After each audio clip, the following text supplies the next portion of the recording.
Madam నాకు చిన్నప్పటి నుంచి తెలుసు. అంటే అప్పుడే కాదు, మనం పెద్ద అయిన తర్వాత కూడా ఎన్నో హెల్ప్ చేస్తుంటారు. మనం చదువుకున్నప్పుడే కాదు.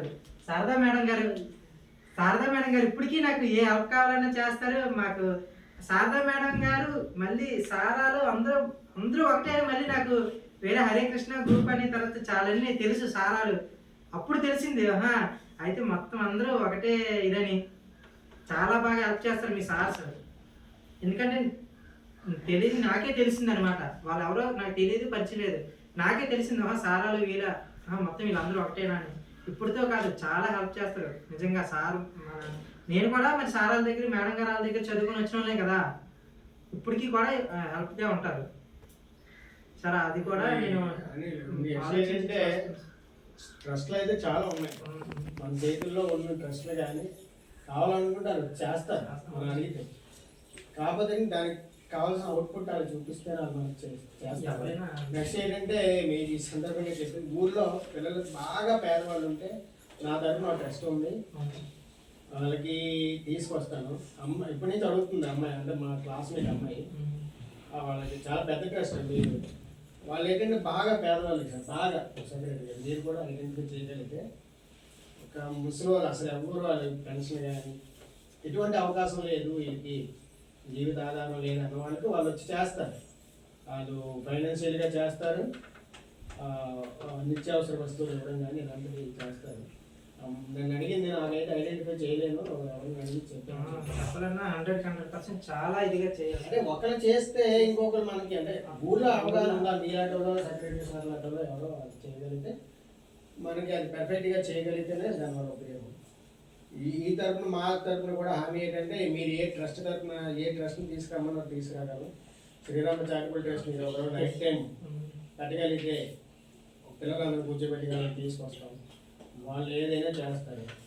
అయినా మన స్కూల్కి కానీ చుట్టుపక్కల కానీ చాలా ఇంచుమించు మంచికో 15 నోట్స్లు ఉన్నాయి, ఇంకా ఉన్నాయి.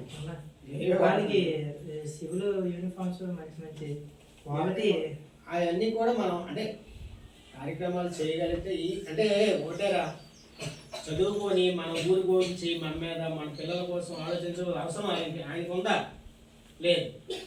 కానీ ఉద్యోగం రాగానే మా ఊరి పిల్లలు మా ఊరి గురించి ఆలోచించాలనే తపన ఈ రోజులు ఎలా ఉందంటే టౌన్లోకి వెళ్ళిపోయి ఏదో హాయిగా బతకాలని ఉద్దేశంలో ఉన్నారు అందరూ. స్కూల్లో పిల్లలు తగ్గిపోవడానికి కారణం ఏంటంటే మెయిన్ అనిల్ బర్త్ రేట్ తగ్గిపోయింది ఫస్ట్. నెక్స్ట్ ఏంటంటే మైగ్రేషన్ ఎక్కువైంది.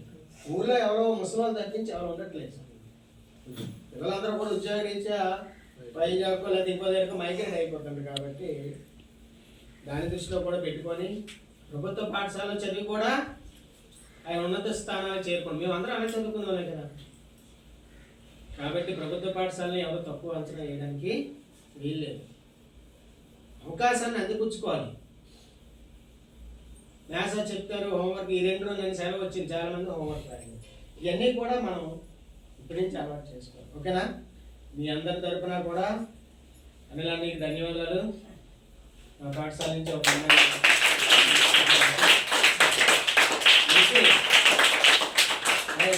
ఇచ్చారంటే ఇంటికి కొట్టుకెళ్ళి లై రాసి సి రాసి కాదు, నువ్వు బాగా చదివి అన్నికి మంచి పేరు తేవాలి. అర్థమైందా లేదా? అది దాని అవుట్పుట్ అది. నువ్వు బాగా చదివి మంచి ఏదైనా సాధిస్తే అప్పుడు తను సాటిస్ఫై అవుతాడు. అదేనా? థ్యాంక్ యూ అండి. ఏమైనా కావాలంటే నన్ను అడుగు.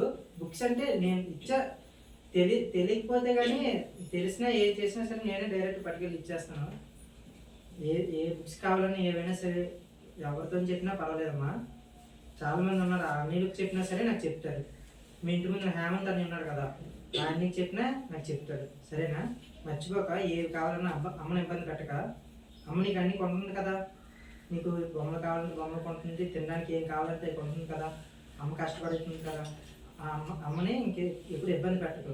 ఏదేమి కావాలన్నా బుక్స్ విషయంలో చదువు విషయంలో నన్ను అడుగు. అన్నీ అమ్మ కొనలేదు కదా, అమ్మ తెచ్చిన డబ్బులతో అన్నీ కొనలేదు కదా, ఏది కావాలని అడుగు నన్ను. సరే sir, thank you sir. Thank you.